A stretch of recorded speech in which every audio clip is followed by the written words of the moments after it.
Hi, Chuck Grigsby here. We are part 2 of this video set up for our presentation tonight. I didn't realize that the council was going to do a 10-minute break before our presentation, but we are doing study committee on independent police oversight commission meeting tonight.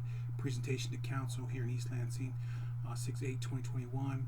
I set that up in our previous video here that I did just a few minutes ago. But just to recap, we will be talking about 8 months of our work to council. They'll take a look at that, listen to us, maybe follow up some questions, and then they will probably move on and then really make some decisions in the following meeting after the city attorney's office has put this into an ordinance format for them, if I understand the process correctly. So stay tuned. We're going to have about 3 or 4 minutes before we actually get back to the official meeting tonight. And I'll be doing a very, very brief intro of the presentation by 3 other commissioners who serve with us, with me on the commission, to get to where we are now. This has been years in the making. It's one of the most significant things that we can do as a city, especially as volunteers coming with this work and our time, expertise, and backgrounds coming together despite the Zoom challenges and COVID-19 restrictions. So stay tuned here real quickly.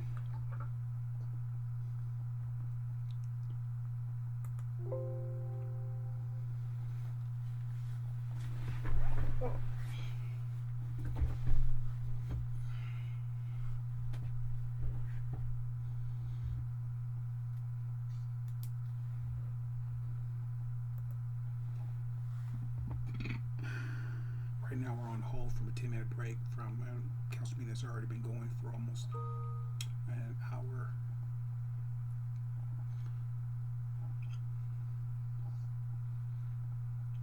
Again, we will be giving a presentation of a body of work we've been working on as an 11-member commission here called the Study on Independent Police Oversight Commission, which is a commission to create, or a commission to make recommendations to create police oversight, independent police oversight here in the city of East Lansing this year. This work should get done through council by the end of, by this end of the summer should be up and running hopefully, and they'll be looking to put people on that police council. All right, I think we're about to go live here quickly. All right, we have a number of presenters on the agenda today. What I'm going to do is I'm going to hand the item over to Chair Chuck Grigsby, who's going to introduce some of the folks that are going to be presenting, as well as run through their presentation.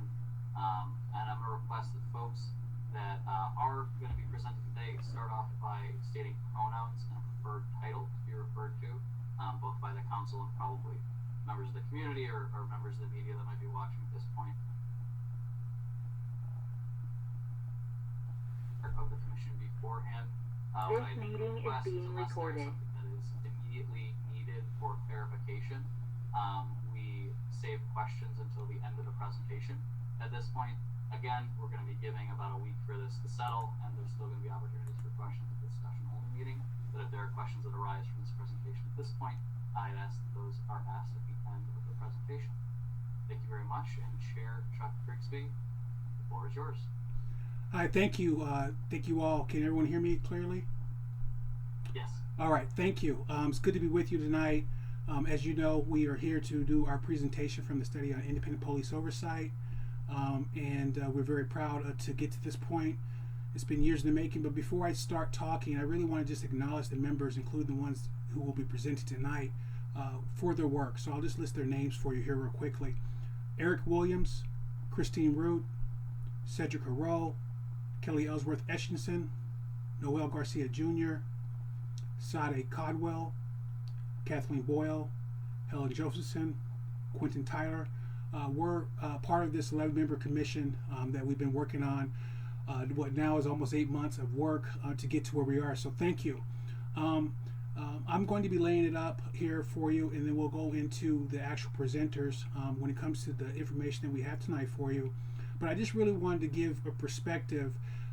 We heard from some callers tonight about kind of really the history of that. I think, Mayor, you talked about this has been years in the making, and we're finally here. And I just wanted to add a little bit portion of the HRC, which is the Human Rights Commission perspective, and kind of where we started off with this once it did come from the community and we started working on this as a whole. And we really started off working with the police department, and we were getting very little information, or information in a way that we could analyze to really understand the scope of what was going on in the city of East Lansing when it comes to community policing and our public safety department. And as years went by, we got a little bit better at what we were doing. We started asking better questions, and we were getting a little bit more information, which was great, and great with also changing and hopefully getting the culture of the police department with sharing that information. And then we got to another point of a plateau where we got to where we were getting this information, but we didn't really have the tools to really address some of the policies and procedures going forward, and we kind of really stopped there. And with the resolution passed by council last year to create this oversight commission that we've been doing our work, is really where it comes from when it comes to the HRC perspective. So I just really wanted to mention that real quickly. And then also, before I hand it off to my colleague, I want to talk about within our meeting process over the last 7-8 months. We were meeting, as some of you know, twice a month, every other week, for hours and hours at a time. And those people that I mentioned earlier gave their expertise, time, experience to this commission, all free time, which is the most valuable thing that you can offer when it comes to doing some work here in the city. So I just wanted to make sure that we acknowledge that. But the other thing that we had going on within these meetings was that we had a portion and a section of our meetings within those monthly meetings we were having community input meeting. And to no disrespect to all the 11 commission members that we worked with, for me that was the most powerful, impactful meeting that we had throughout this whole process, because we were able to finally then get a real feel for what the people and what they perceived in what an oversight was. And so as we had this meeting, we had over 50 some people participate. We got confirmation, we got directive, we got scope, and we got the idea and the point of independence and how the community really perceives that, and how important it is as we go in and as the other commissioners talk about some of the items within this presentation tonight, how that is a crucial element of the recommendations and the draft ordinance that we presented here to council. So with that being said, thank you. And then I believe who's going to be speaking next is going to be Vice Chair of the commission that we did our thing, Christine Root. Are you available? I sure am. Can everybody hear me? Great. I'm Chris Root. I use she, her pronouns. I don't use any title. My task in our presentation is to speak briefly about the information the study committee compiled about police interactions with people in the community, which is presented in Chapter 2 of the report, and the history of public review of complaints, which is covered in Chapter 3. Since the council will be voting only on the recommendations for establishing an oversight commission, you may well wonder why we spent so much time on this research part of the report also, which is the Part A of the report. So I want to share 3 reasons why we did this research. The first is that when the study committee began, there was very little public information available about police interactions with the public in East Lansing. For example, we had no information about who was being arrested, or accurate information about the use of force. And it seemed to us if we're going to try to come up with ideas for oversight, we needed to understand more what was actually happening among the people involved between the police and the public. Samuel Walker, who is a guru in the field of police accountability in the U.S., said in a report for the city of Albuquerque, providing detailed information about the police department and the complaint process is extremely valuable. We are not aware of any disadvantages with or criticisms of providing public information. He went on to say the only caution is that public reports need to be sensitive to the privacy rights of both complainants and police officers, where this information is potentially damaging and hasn't been otherwise publicly disclosed. So making quality information about policing public seemed to us a crucial first step for so many elements of police accountability, and Chapter 2 is a small step in that direction. The study committee received 3 presentations from the ELPD chief and deputy chief who met with us for all of our meetings. Those presentations were about arrests, use of force, and the complaint process. They occurred in October, November, and December. Then the study committee voted on a set of follow-up questions that we needed for our report, and we got some answers to those questions in January and February. We also found data about arrests that contained age, gender, and race information that is entered by each Michigan Police Department into the Michigan Incident Crime Reporting Database. Deputy Chief Gonzalez led us to this valuable public online source, and we used it extensively in Chapter 2. And there's a footnote to indicate how people can go and look at that data themselves. There's also data there about the MSU Police Department if you're interested. The biggest takeaway from our research has already been pretty widely reported, which is that Black people have been consistently overrepresented in interactions with ELPD. This includes 24% of officer-initiated stops, 36% of arrests, and approximately 50% of use of force. These are for different time periods. In each case, it was the most extensive current time period we could get information about. Also, Black people represent 40% of the offenses reported by 54B District Court. Black people are only 7% of the residents of East Lansing, and less than 12% of residents in Ingham County. So this was clearly an issue of concern. Table 16 in Chapter 3 gives additional evidence of the need to work on reducing these disparities. This chapter is the one about complaints. We found that a large proportion of the complaints against officers were made by Black people and other people of color, and that many of these complaints were about racial discrimination and racial bias. Also, there were 2 complaints about the very serious issue of excessive use of force, and these are complaints that the council is already very well aware of. The second reason we did this research was to pass on to the eventual Oversight Commission both useful recent information and useful data sources. That's why these chapters contain about 45 footnotes and many appendices. For example, Appendix 11 contains the compiled weekly reports from ELPD to the City Council of 77 use of force incidents during the last 11 months. City Council members, you already obviously have that information, but other people didn't, and we thought also that putting it all together would be helpful for analysis. So that's now been done, but there hasn't been an analysis of that yet. A third reason for this research is that we hoped to identify some baseline data and sources of information that the City Council could use to monitor and evaluate recent policy changes about policing. We were interested in 2 policies in particular. One was your recent revisions of the Disorderly Conduct Code, and another was the Police Department's policy change in July of last year, that officers may run license plate information only if they have an articulable reason to do so. As explained in the report, finding this information proved to be much more difficult than we anticipated. We had hoped to give you that baseline information in Chapter 2, and it is not there. But we think that's still something very important to research and find out. We also were looking for metrics to use to evaluate racial equity in the practices of the police department, a goal that the City Council set for all of city government in your resolution declaring racism as a public health crisis that you adopted in November of last year. So Chapter 2 is intended partly as a starting point for identifying metrics that might be useful for that particular department that the council can use going forward.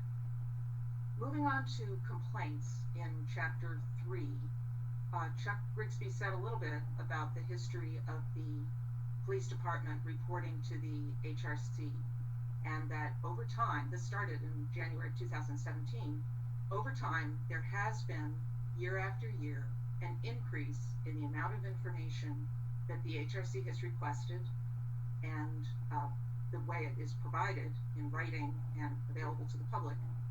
And the police department was quite responsive to that. And you can see, for example, Appendix K is the most recent annual report. For the first time, that report includes the number of complaints and administrative inquiries about the officers against whom there were complaints in the last year that happened during the previous 5 years. That's an example of progress we've already made that we can build on. The HRC also asked many and better informed questions each year, many of them raising important policy issues. This also is a step in the direction of recognizing that the Oversight Commission needed to have a mandate that included being able to make policy recommendations and not just looking at individual complaints. Chapter 3 ends with a discussion of the draft ordinance 1463 that was prepared in May 2019. This is in Appendix L. It came to Council, and Council asked for input from the HRC. This was the first attempt to create a new body that would take over a review function of the HRC. There were strong public criticisms expressed of this draft regarding issues such as its composition, lack of access to any written or video information at all, very limited scope, dealing only with individual complaints, lack of inclusion of people most affected by policing in its drafting, and the absence of any research about how other municipalities were putting into place police oversight. Fortunately, the HRC and the City Council were open to hearing these reactions, and this really led to the Council forming the study committee. This committee has now made recommendations for an independent community police oversight commission for your consideration that you have before you now. And we believe that these are recommendations that have considerably more support in the community than earlier versions. So we think progress is being made, and we look forward to your role in making this really, really important decision on behalf of the community. I'll be happy to answer questions at the appropriate time. So I think we're on to Cedric Hero now. Good evening, everybody. I am Dr. Cedric Hero, he, him. I will be speaking about Chapter 4, which is the discussion of the national landscape of civilian oversight, where we looked at several examples from a number of different cities, both at the national level as well as what City Manager Lahanis referred to as our PA 312 comparables, as well as a number of non-comparables that provided us with what we felt were relevant, useful examples.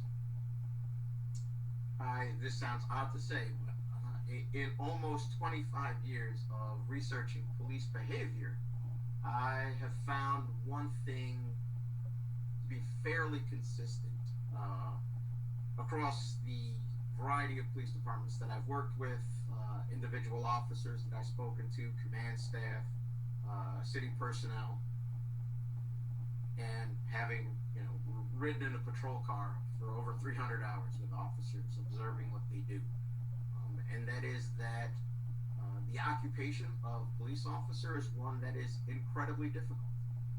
It is one in which officers are very often confronting people who do not want those officers to be there, and are having a very difficult moment in their lives. That needs to be balanced with the understanding that law enforcement officers in this country occupy a unique space, in that they are the sole people that have the authority to use coercive force against American citizens on American soil.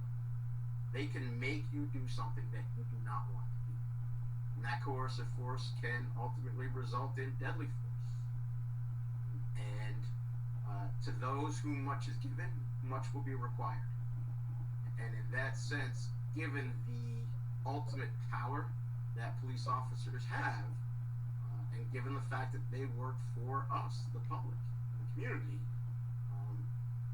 what we require in return is what is generally referred to as legitimacy in policing.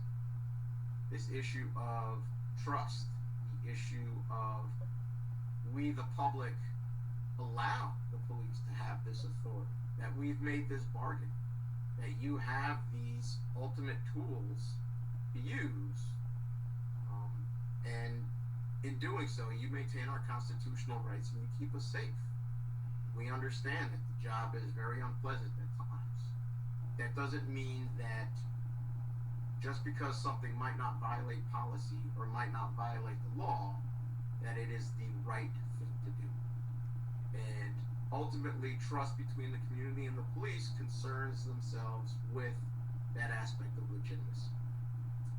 And the NACOL, the National Association of Civilian Oversight of Law Enforcement, has identified a number of criteria, a number of important characteristics for oversight bodies that have been proven to be extremely helpful in repairing that trust between the community and police officers.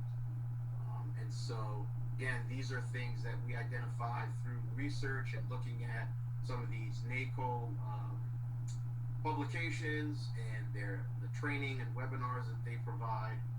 These are themes that came up again in the community input meeting. These are things that we as a study committee talked about from the very beginning.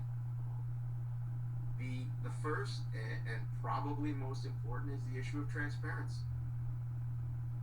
There is a tendency within the police culture to be very insular, be very cynical about people whom the police encounter. And that very often leads itself to the mentality of, if you don't do the job, don't tell me how to do the job, because you don't understand what the job is like.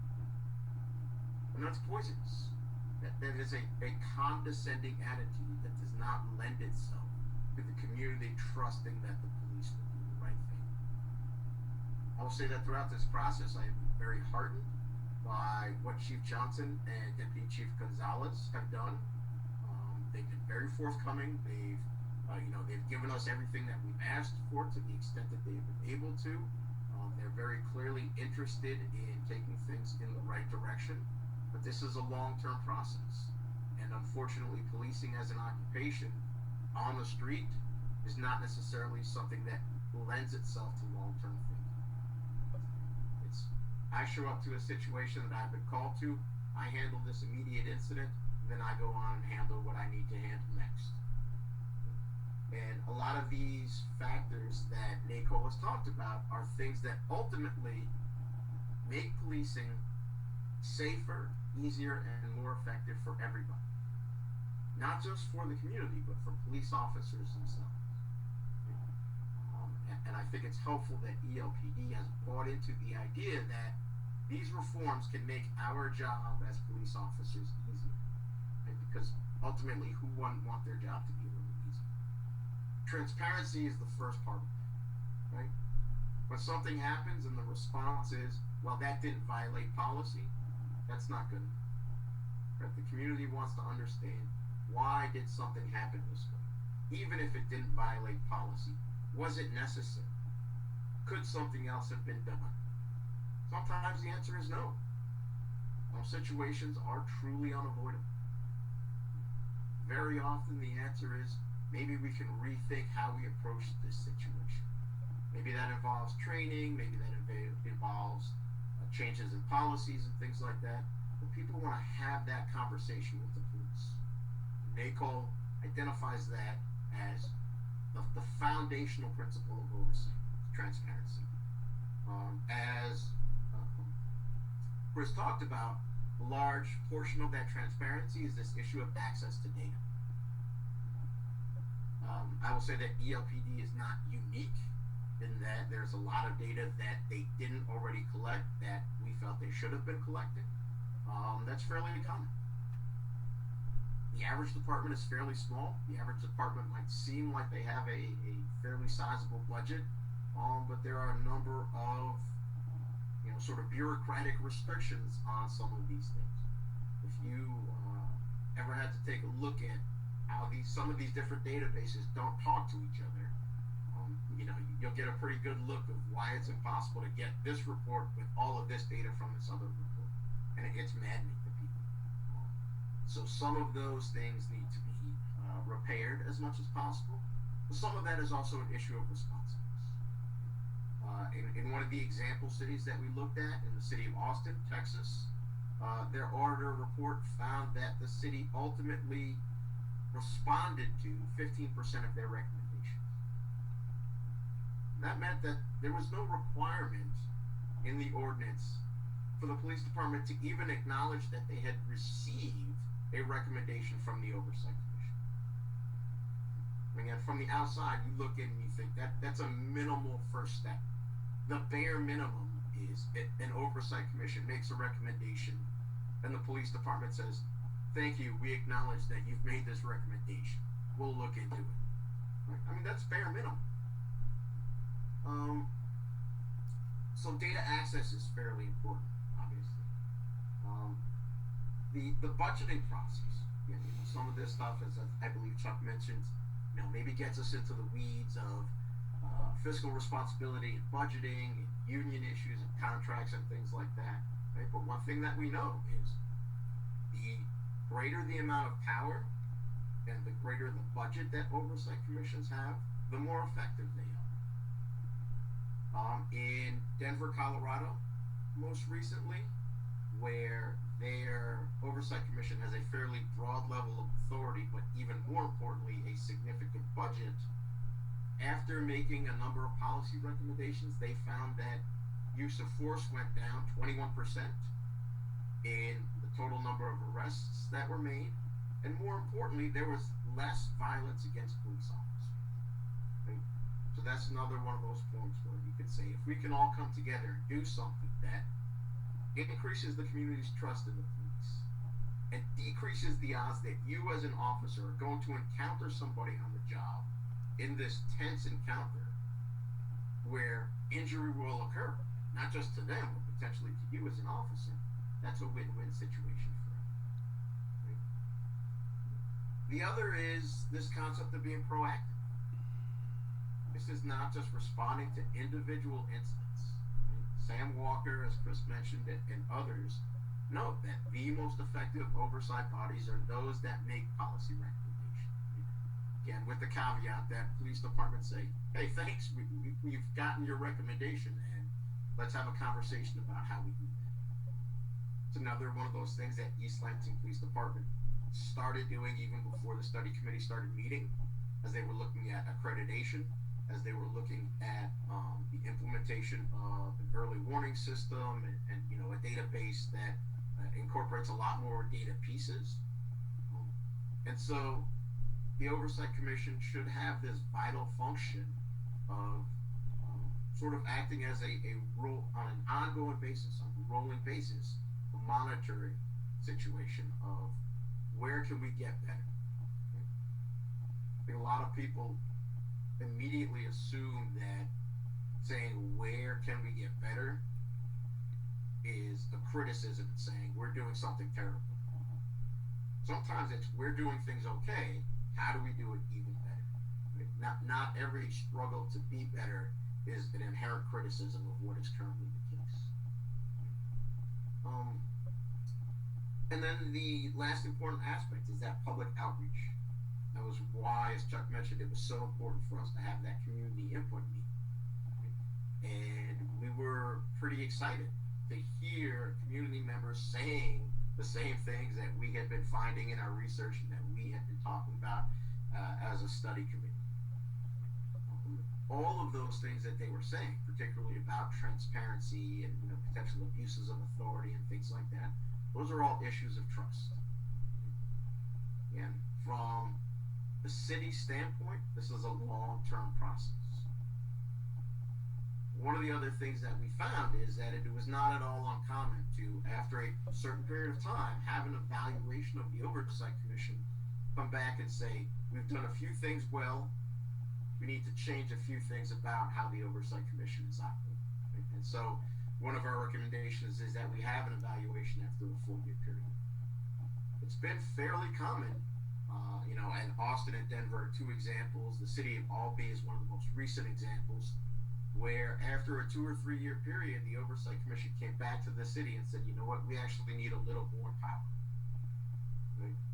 We tried to front load that in the sense of giving the Oversight Commission the ability to request independent investigations. But there are other issues like subpoena power that are frankly a lot more difficult to deal with. Police unions are fairly resistant to those things. The study committee received a letter from the police union before we had even begun our work, questioning some of the things that they thought we might be planning on doing. So despite being somewhat limited in that scope, we've tried to give the Oversight Commission as much power and authority as possible in order to be as effective as possible. This is really, a long-term process, and I know I've said that before, but this is something that we've seen in policing over the last 55 years, which is a little longer than I've been doing this. But we started with the community policing movement, even in the 70s, and then we saw a period of significantly increased crime and violence in the 80s and the 90s, and so we changed to some tactics which are now not quite as popular, things like stop, question, and frisk, things that now that crime has decreased again considerably are viewed as much more intrusive. The average person isn't worried about being shot and killed by the police. That is certainly a valid concern. The average person's biggest complaint about the police is, I'm just getting harassed. I don't know why they're stopping me all the time. I've lived here 3 years, I've been stopped 17 times. I mean, not me personally, but I don't understand why they stopped me, because they pulled me over and they never explained. And I asked them why, and the response was, well, I don't have to technically explain to you why I pulled you over. And sure, that may legally be true. That's not going to repair the trust between the police department and the community. I think in that context, one of the most important things that the Oversight Commission can do is to be vigilant about continuing to get that community input as time goes on. Because the Oversight Commission itself is not, the city of East Lansing doesn't have a large enough pattern of complaints for the Oversight Commission to be able to tell realistically within a short time frame if things are changing. But getting that consistent community input is a much better barometer of what that relationship is. So with that, I would like to turn it over to Eric Williams, who did yeoman's work on the ordinance itself.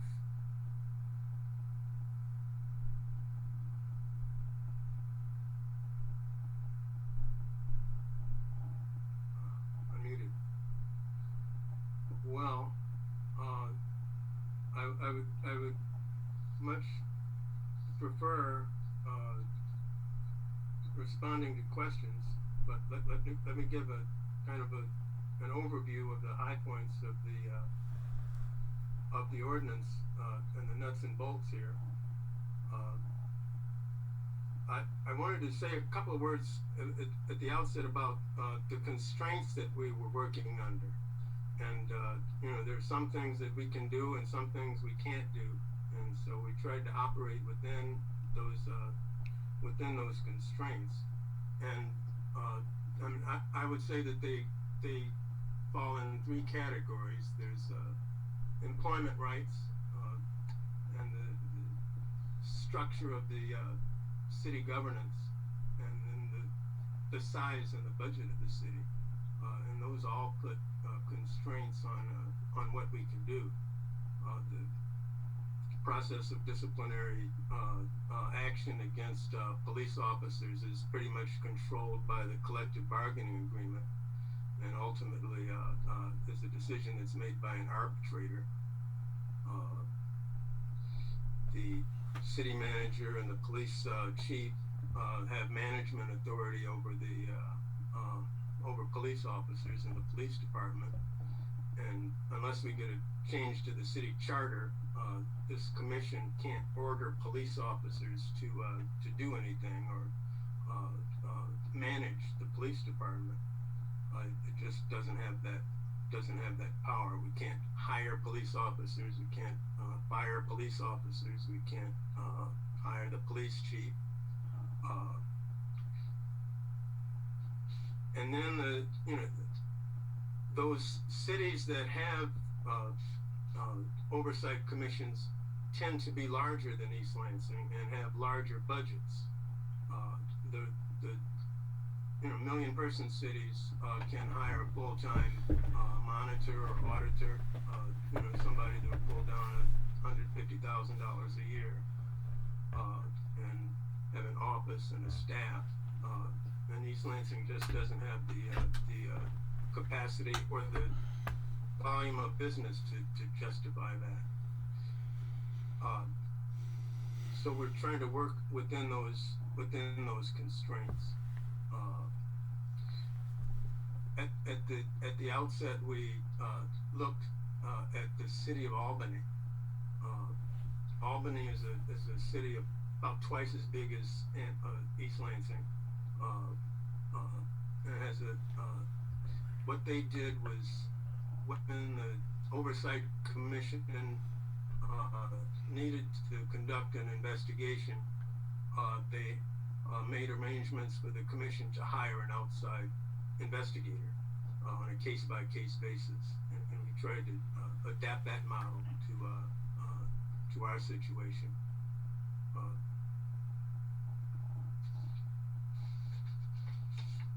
And to get to work in the context of the collective bargaining agreement, we tried to find things that the commission could do that wouldn't step on the employment rights of individual police officers. Things that were outside of the disciplinary action path that was laid out by the collective bargaining agreement. And so let me, after giving you an idea of what we can't do, let me give you an idea of what we worked out that we could do. The central mechanism that we tried to set up is a mechanism for getting information out of the police department and getting it to the public. And there are two handoffs of information that happen. One between the police department and the commission, and the other handoff between the commission and the public. The Section 24 is the central area where we're talking about the exchange of information. And the first thing that we set up in this ordinance is that the Freedom of Information Act doesn't apply when the commission asks for information from the police department. Commission is a city department, police department is another city department, and one department should not require another department to file a Freedom of Information Act request in order to get information. So in Section 24, we're saying that the Freedom of Information Act doesn't apply. And in particular, we're saying that the exemptions in the Freedom of Information Act don't apply. I'm on the verge of getting into some weeds here.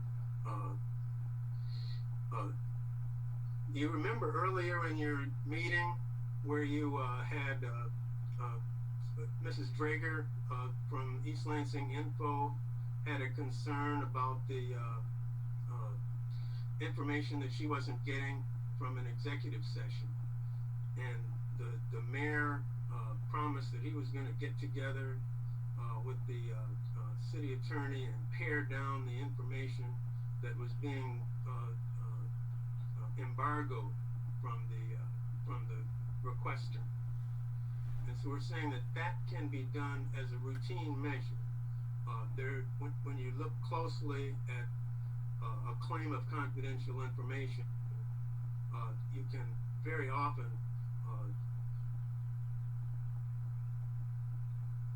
through conversation reach a settlement or a resolution where the important confidential information, the information that shouldn't be divulged to the public, that's protected, and most of the information that's being requested will be released. In the litigation world, they call that a bond index. So we have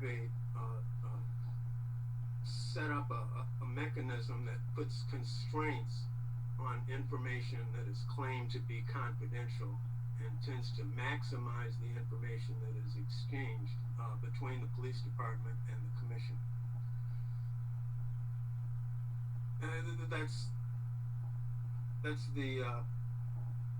That's the handoff between the department and the commission. The handoff between the commission and the public.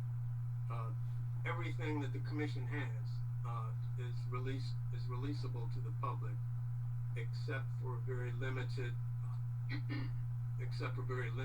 bits of information that both sides,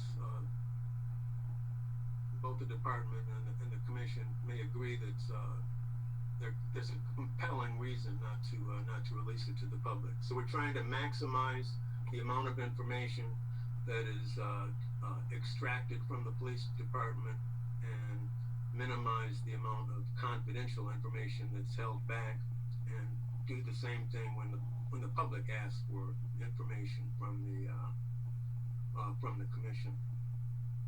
If there's a dispute, we have set up a mechanism for the commission to appeal that to the city council. Section 2522A. We're saying that if there's a dispute between the police department and the commission regarding information that the police department doesn't want to give up, the commission can go to the city council, and the city council will, by resolution, pass on that and make a decision. We contemplated that we would have a series of city council resolutions on the books that people can look at and use as a kind of source of precedent for future disputes. So that's the information exchange mechanism. Commission doesn't have very much power, actual power to manage the police department. What the commission does is make recommendations. And their section 5 sets out a large number of areas where where the commission can make recommendations. There's a general grant. There's a general provision in section 5. The city can collect the commission can collect information about anything having to do with the local criminal justice system, and make recommendations about anything having to do with the local criminal justice system, the police, anything that relates to the police. And then it goes on to specify some particular instances where the commission can make recommendations.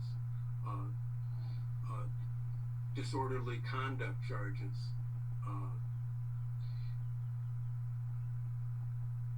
You'll remember last year in the Casito case, the city had originally charged Mr. Casito with one of the disorderly conduct charges, maybe obstruction, resisting, or disorderly conduct. And in the process of discovering that Casito had what looked like a legitimate claim of police misconduct, the city dropped those charges against Mr. Casito, and our ordinance seeks to make that a more routine practice, a practice that can be used routinely in the future whenever there's that kind of situation where people on the street call this contempt of cop. You in order to perhaps cover up a questionable arrest, you charge the person with something. We have a separate ordinance that tries to encourage the city attorney. Can't tell the city attorney what to do, but we can encourage the city attorney that when a situation warrants, and there may be a problem of a potential misconduct issue, consider dropping charges against the defendant. The Ingham County prosecutor a few months ago came up with a policy to that effect, and we're trying to bring the Ingham County policy to East Lansing. Another area of recommendation has to do with 911 emergency system. The commission is authorized to look into the 911 emergency system and see if there is a way to add first responders who are not police officers.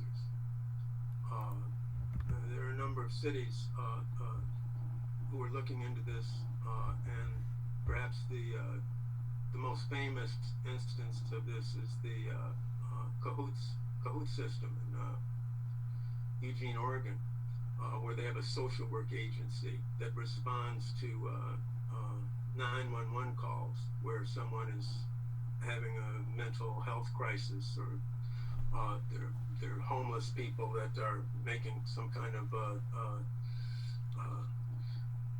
prompting people to call the police, call 911. So the commission is empowered to collect information about the 911 system and make recommendations about to see if they can help facilitate that kind of arrangement in East Lansing, perhaps involving community mental health as opposed to police officers. Make recommendations about training, accreditation of the police department, the police department's early intervention system. You're familiar perhaps with early intervention systems. The police department is looking into developing one, and those are management systems that use various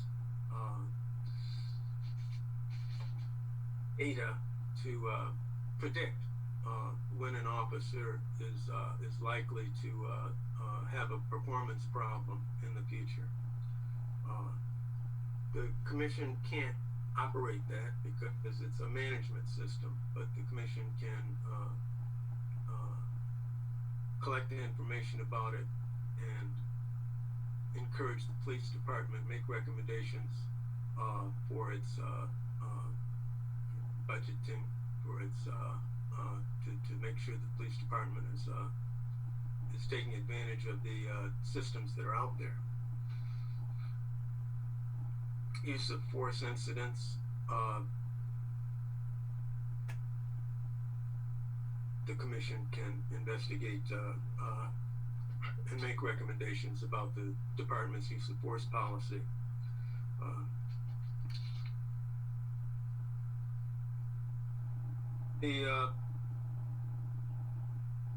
There's a provision for research that the commission can hire a professional researcher to design and pursue research,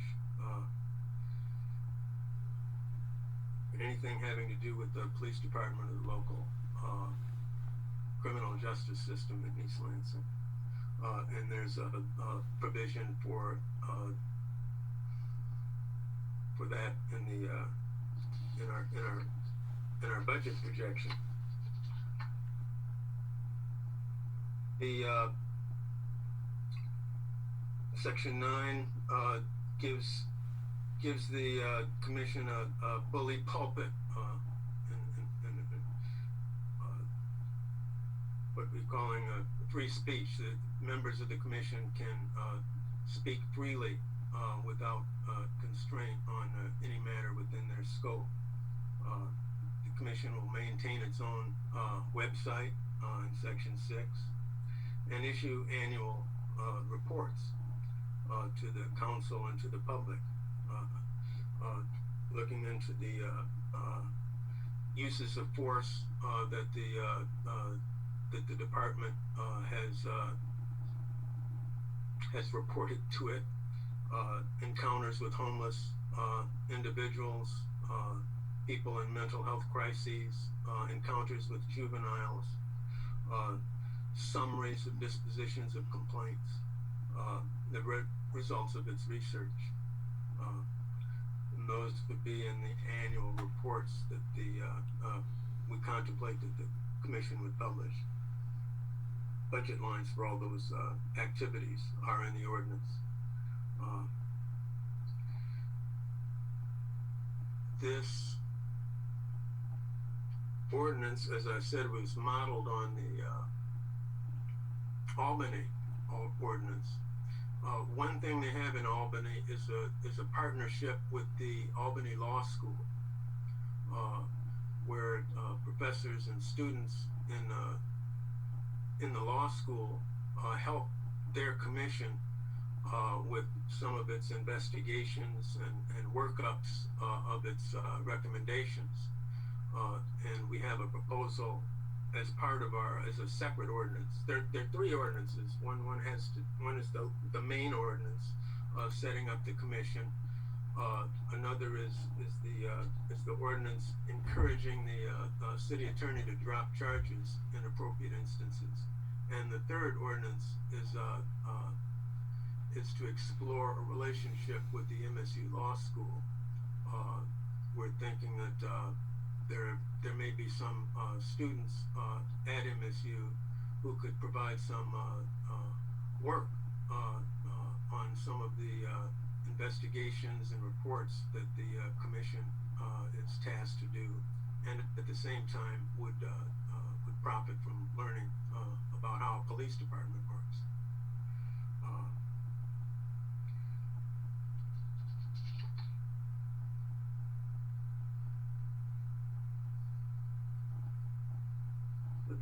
That is a kind of an overview of the information and the recommendations mechanism that the ordinance contains. And let me say a little bit about the complaint mechanism. As I said earlier, there's one of our constraints comes from the collective bargaining agreement, and the collective bargaining agreement has a lot to say about the disciplinary actions that the police chief takes against individual police officers, and we tried to stay away from that,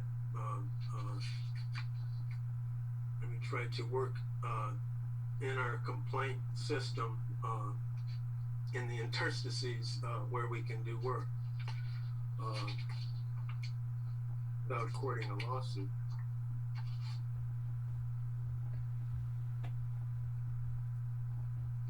But the police department manages its employees. It investigates its employees, looking into the adequacy of their performance. And the commission does not manage the employees and does not investigate its employees. What the commission does is to manage the complaint system when members of the public or the commission itself file complaints about the police department. and it's important to note that we have two or three three kinds of complaints. There's a disciplinary complaint, there's a policy complaint, and then there's a purely internal complaint. So a member of the public is complaining about a police officer or complaining about something that happens to him.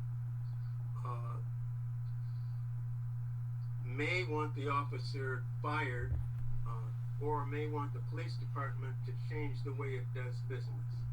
If I want, if I have a bad experience in a traffic stop, I may want this guy fired, or I may want the police department not to stop me under these conditions, just because I have a Christmas tree hanging from my rear view mirror or something.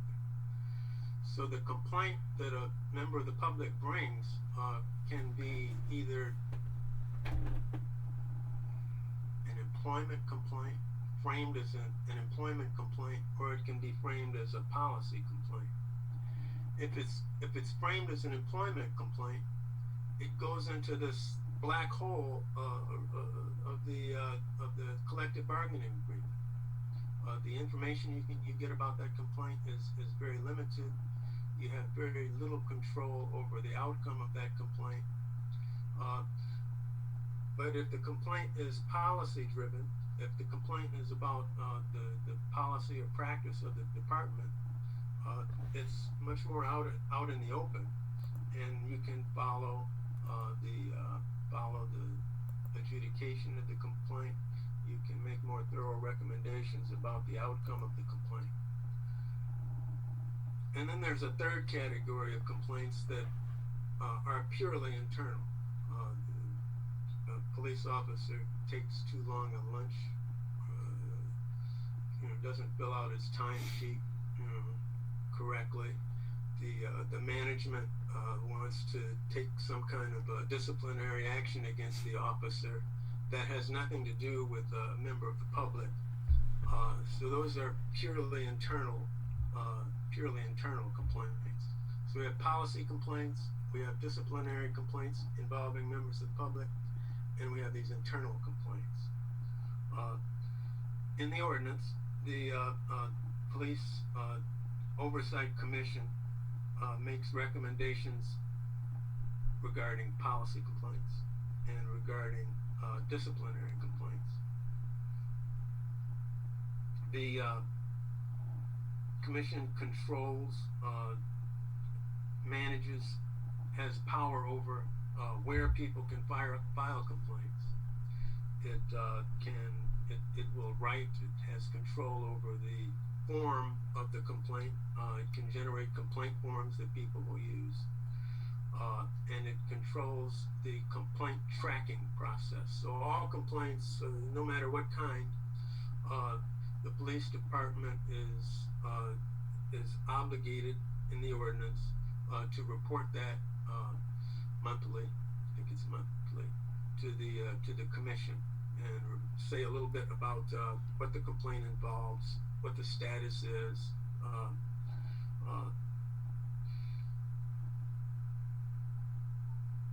Now the police department conducts its own investigation of all these complaints. The police department will assign an investigation to the staff. The staff conducts an investigation, and then the staff presents the result of the investigation to the police chief. And it's the police chief who makes the final decision about what disciplinary action will happen. Between the time the staff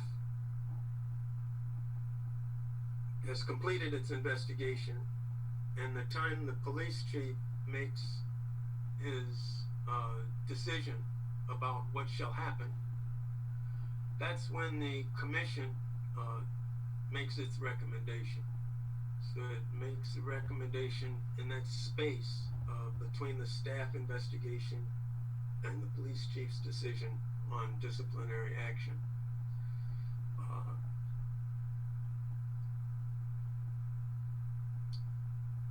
One of the things,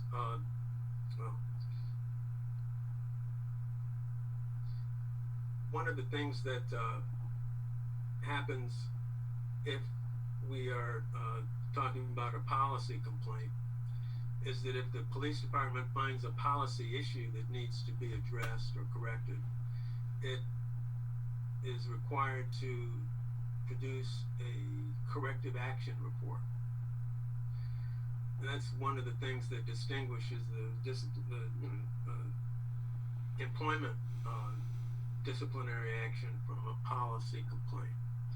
So the commission can criticize the corrective action report, and the commission can ask for more investigation on any particular point of the staff investigation report. If there's a disagreement, the commission can ask the police chief to conduct more investigation. If the police chief is reluctant to do so, then the commission can seek through the city council opportunity to hire its own investigator, following that Albany model.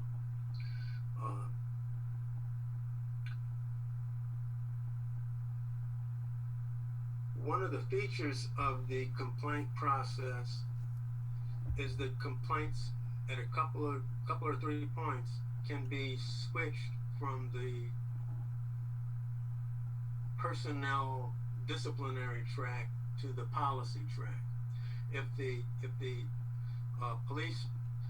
complaint is filed, it goes to the first to the police chief, and the police chief will decide whether this is a policy complaint or a employee disciplinary complaint. When the investigation is completed, the commission, one of the recommendations the commission can offer is that this complaint should not be treated as an employee disciplinary complaint. It's not about whether a person should be fired or disciplined. This is a matter of policy, and we want you to reinvestigate this issue from the policy standpoint. The commission can make that recommendation. So there are a number of types of recommendations that the commission can make in response to the police staff investigation of a complaint. In the case of disagreement between the police chief and the commission is empowered to appeal to the city manager.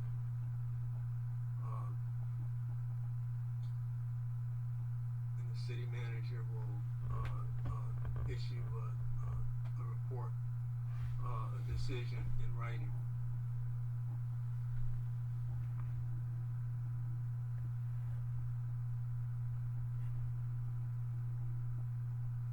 And I think that's where the commission's power stops.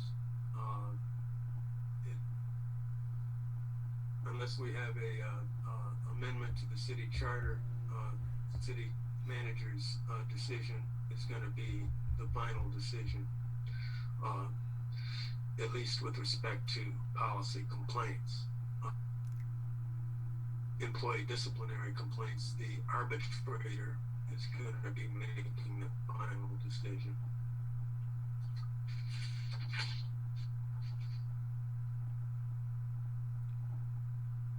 I mentioned that the issue of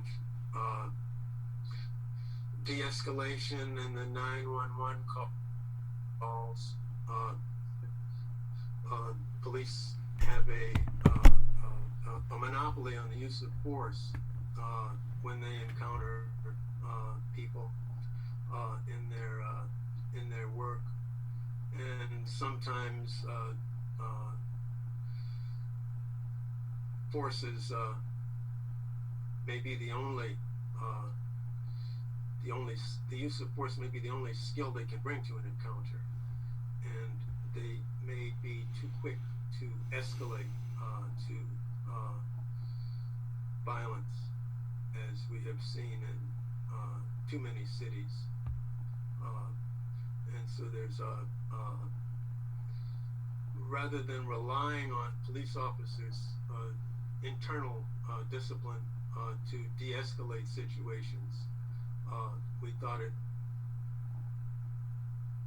beneficial to explore the possibility of calling in professionals in human behavior who might have a larger repertoire for dealing with people. To that end, we have not only empowered the commission to explore the 911 system and see if organizations like community mental health can be put on the roster as first responders to some situations, but we have in section 3 of our ordinance arranged to propose to have 2 social workers placed on the commission. And I guess the final major mechanism that I wanted to stress was the evaluation in is it section 12. We provide for an evaluation under the control of the city council every 4 years. And as you look back over the years, look around at all the cities who have put these citizen review boards and police oversight commissions into operation, the best ones are the ones who have changed over time, and the way you change over time is by continually updating and evaluating your performance. So we call for the city council to, not the commission itself, but the city council to evaluate the performance of the commission every 4 years. That's my overview of the ordinance, and I think it would make a lot more sense if we had a conversation about it rather than let me go on and on about things that you may or may not be interested in. I appreciate the acknowledgement, and I appreciate all the work that went into that.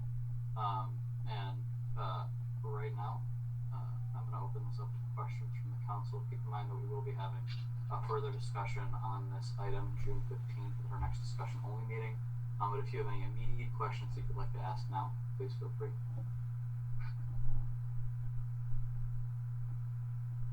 Alright, I'll start with one.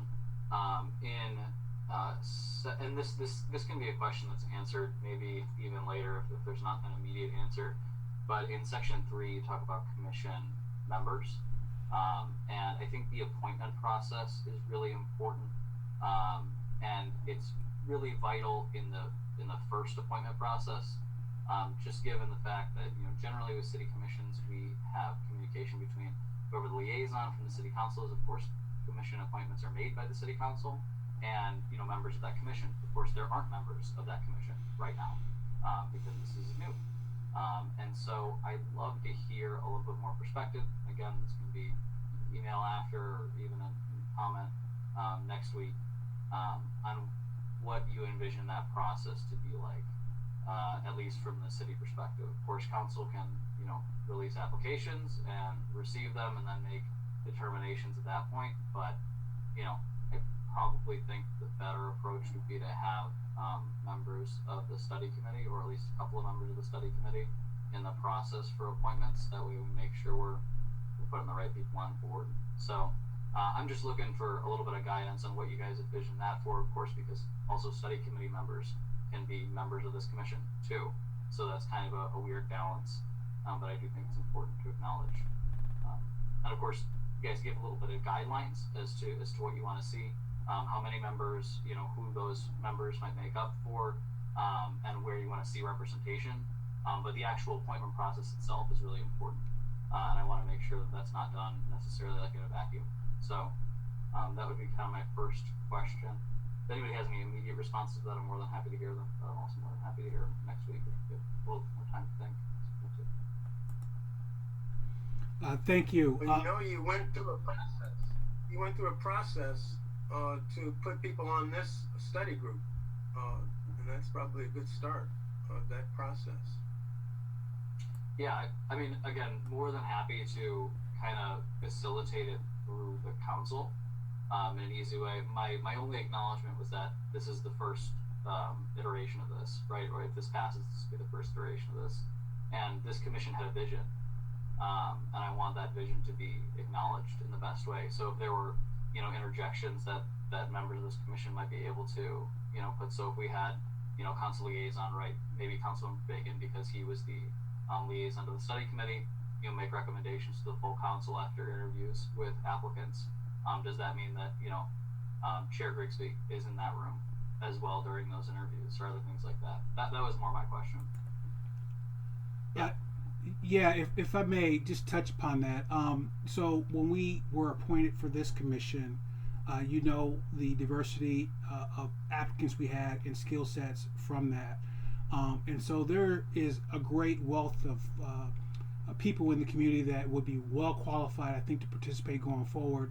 And I just have a humble suggestion when it comes to the appointment process, kind of like what happened this summer, have it be an open process in the public format if it is going to be done through council's lead direction, would be my humble suggestion, because that way there you go with having it be transparent to the community, having them involved in a way where they can talk about that, and then all the people who would like to participate on that have an opportunity to present themselves to the public in a way that I think would be very, very good in getting that credibility on the oversight. So I just say that as a small suggestion and idea for you to think about, and that's all I really had to that specific question. Yeah, I appreciate that. I understand it. I don't know the practicality of having, similar to, having public meetings in regards to this, but I understand where you're getting at. Appreciate it. My next question might be a question for staff, but it's on the budget. Mr. Williams had indicated a couple of things in regards to budget, as well as, I believe, Dr. Giroux, and just the allocation of funds and then the use of funds for like research purposes or hiring an investigator. I'm interested to know if we allocated funds towards this commission beforehand, would it still need to go through council if they were to utilize those funds? I'm just trying to figure out or understand a little bit more about that. Hey, Mayor, we will have to do some research and get back to you on that, okay? That's all right. Yeah, we've done that in the past where Arts Commission is a perfect example where they have a certain budget, but you still see some things on the council agenda come forward. So I appreciate a little bit of clarification. And then in terms of the 911 emergency system, you guys mentioned that a few times. And I think obviously acknowledging that it's through the county, right? And the necessity there. Did you envision that this would be kind of a conversation that the commission would approach over time, or that's something that we need to approach before something this is passed, right? So is this a directive for the commission going forward to interact with the county, maybe the Board of Commissioners or other folks that are on that staff, or is this something that we need to acknowledge before passage of this to make sure that connection is made? it's not immediate. It's a long process that involves several jurisdictions and private organizations. So you don't do that. Don't wait to start your commission before that's in place. No, I'm not trying to say we wait until then. I was more just saying that it had said make recommendations to this system that of course is not under our jurisdiction, right? And so acknowledging the fact that that is necessary and that is important, I want to make sure that commission still has the ability to do so. And that's a long-term thing. That's a long-term thing. But yeah. One of the people who we had speak to us, one of the groups that we had speak to us was the state administrator of CMH and the Ingham County CMH people. So they are good resources if you'd want to talk to them to get an idea of what's already in place, what they would need, and what the territory looks like. And then my last question is kind of just a little bit for the city attorney. The last ordinance that they had drafted indicated kind of a directive for the city manager to reach out to the MSU School of Law on this. I was just wondering if an actual ordinance or resolution would be necessary to do that. Well, I don't think an ordinance is necessary, but we can look into I think more of a policy resolution would be appropriate. Okay. All right. Great. Those are my immediate questions. I might have some more for discussion in the future at our next meeting.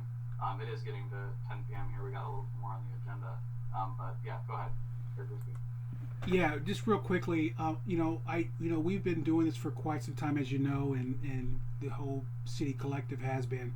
I just wondered if there was, outside of people that have already maybe made a comment about what they've seen so far, their thoughts, they like what they see, do they like to see most of this stuff going forward? I know there's going to be more discussion, but is there any immediate reactions before you cut us loose in regards to the presentation tonight and the draft that you have overall, if anything? Great segue to my next time. I do have some, but I do want to make sure that I'm giving one last opportunity for questions from members of council. So I'll do that.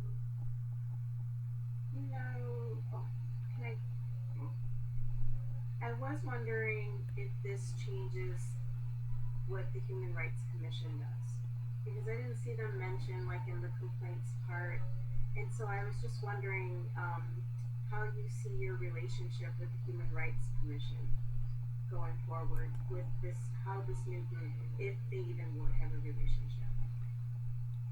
If I may, yes, and any of the commissioners can jump in on this, but as we were having liaisons go into the study commission from the HRC, myself being one of them, we knew that this process was going to go in this direction, and it's supported by the body of the HRC. And we had brief discussions about that, and we are there to help facilitate that transfer of responsibilities and be involved as much as we can. But ultimately, this will be something that will be in the purview, from my perspective, in the purview and the mandate of the Police Oversight Commission, and the HRC will be doing some different things within their body of work. So I hope that answers your question.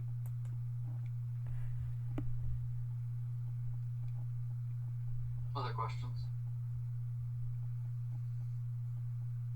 Yeah. I don't have a question per se. I thought this was extremely thorough.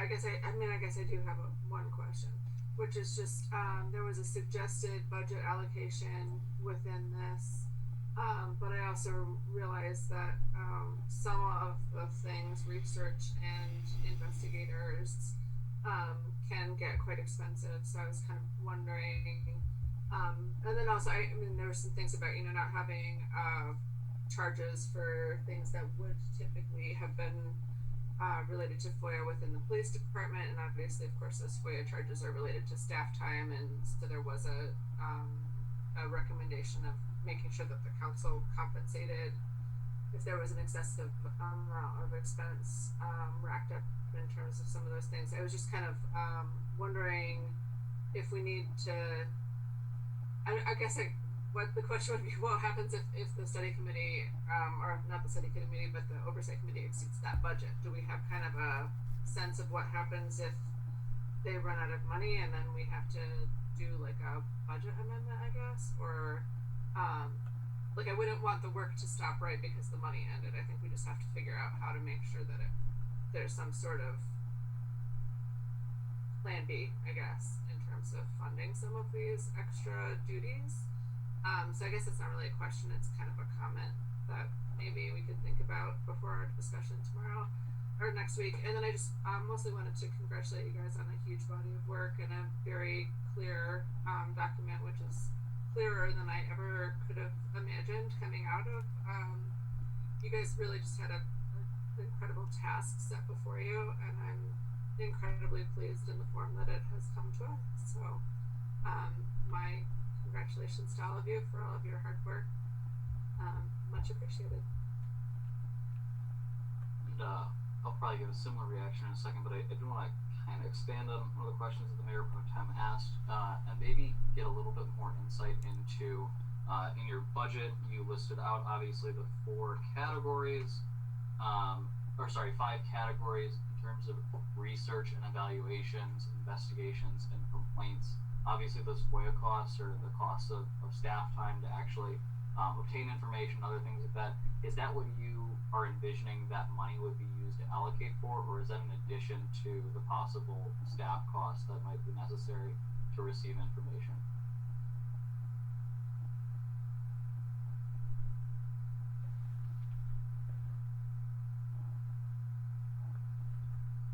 I think, frankly, we didn't go into the money too much. We had an estimate of the global costs based on what other cities paid for their commissions, but we didn't get into the weeds of budgeting. None of us.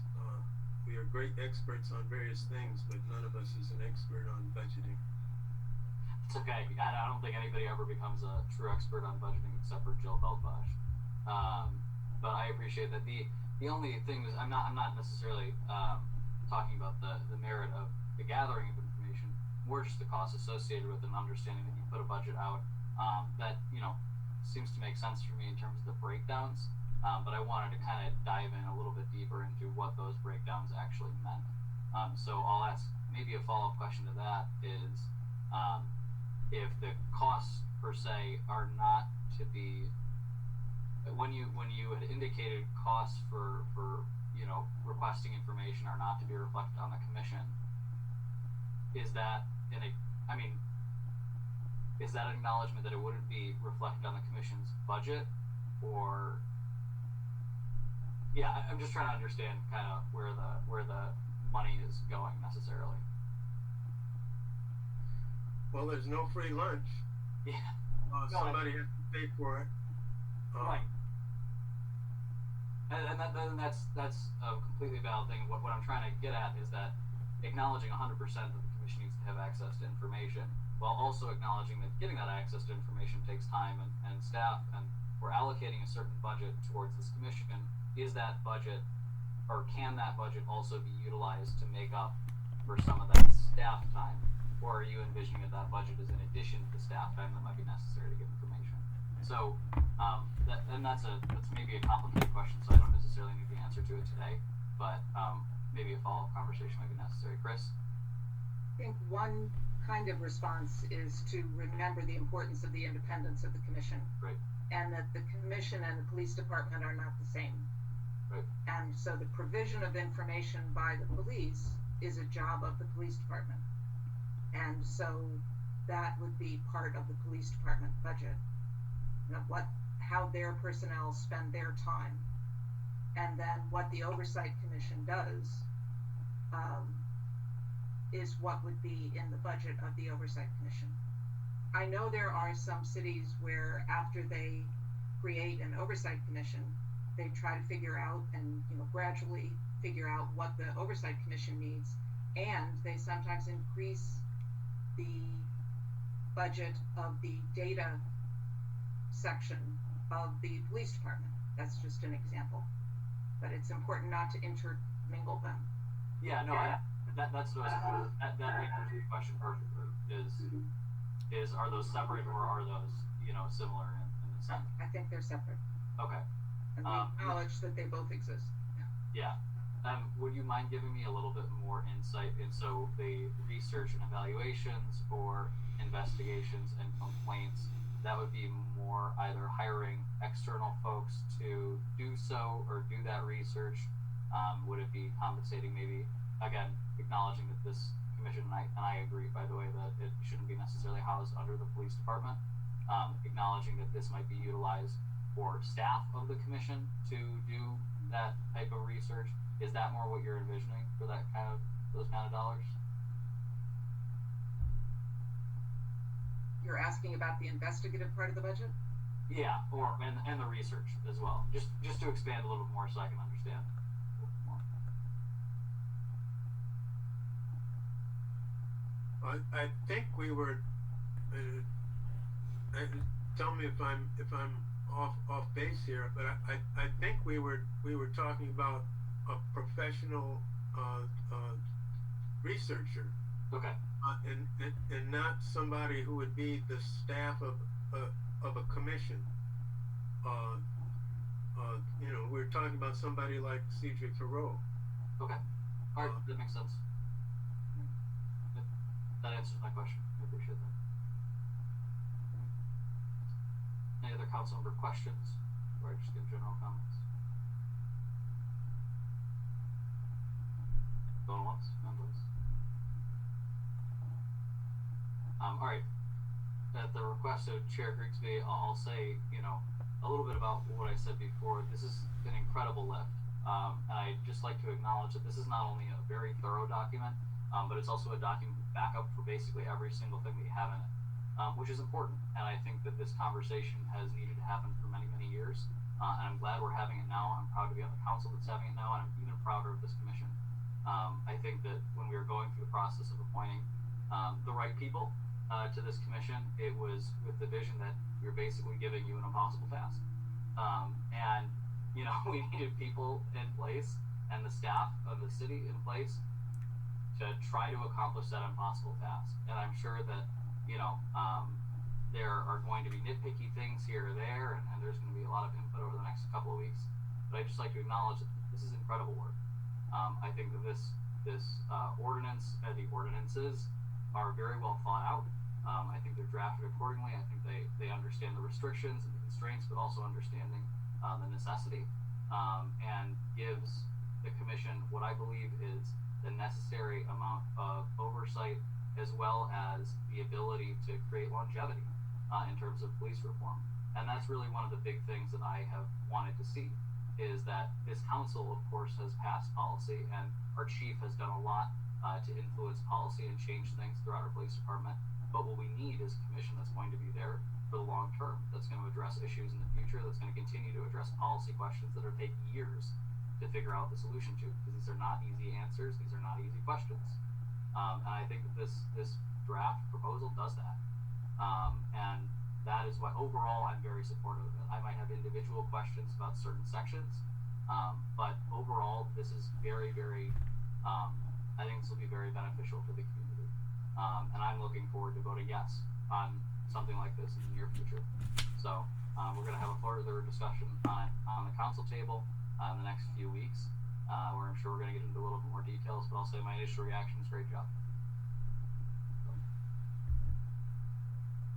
Other council members have anything? She'll go ahead, Councilmember Bacon. Yeah, I know just from watching the process, I'm also thankful for all the things that didn't seem accomplishable. I know you left a lot of breadcrumbs and things within the document to allow for an evolution down the road for the city commission. And I really appreciate that. I'm really hopeful that this, like I said, I call it kind of a living document. I'm hopeful it becomes just part of our DNA as a community. That this city commission, blends right in and just becomes part of how we do business. And I think everyone that was part of this commission will look back and have a lot of pride how this all goes. I know every single element and every exact iteration that we all wanted was not attainable in some ways, or even practical.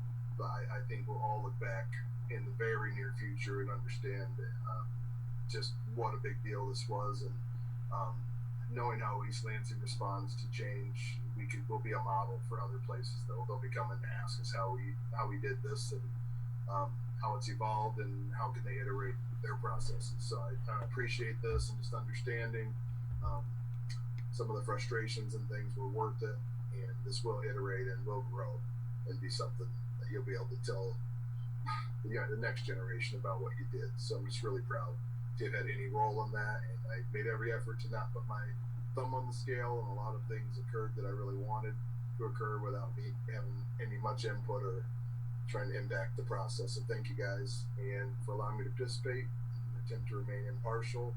And it was an amazing process, and you guys did a great job. So thank you. Alrighty. Oh, go ahead, Councilor Rebecca.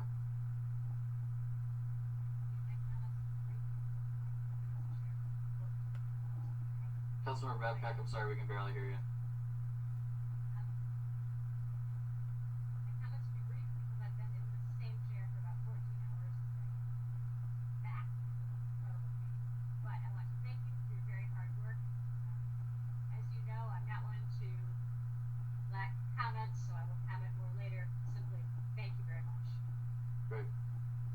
Alrighty.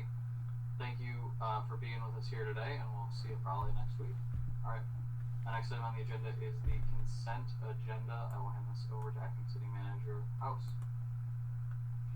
Alright, we just got done with that meeting and our presentation of our portion, and I hope you like what you heard. Thank you.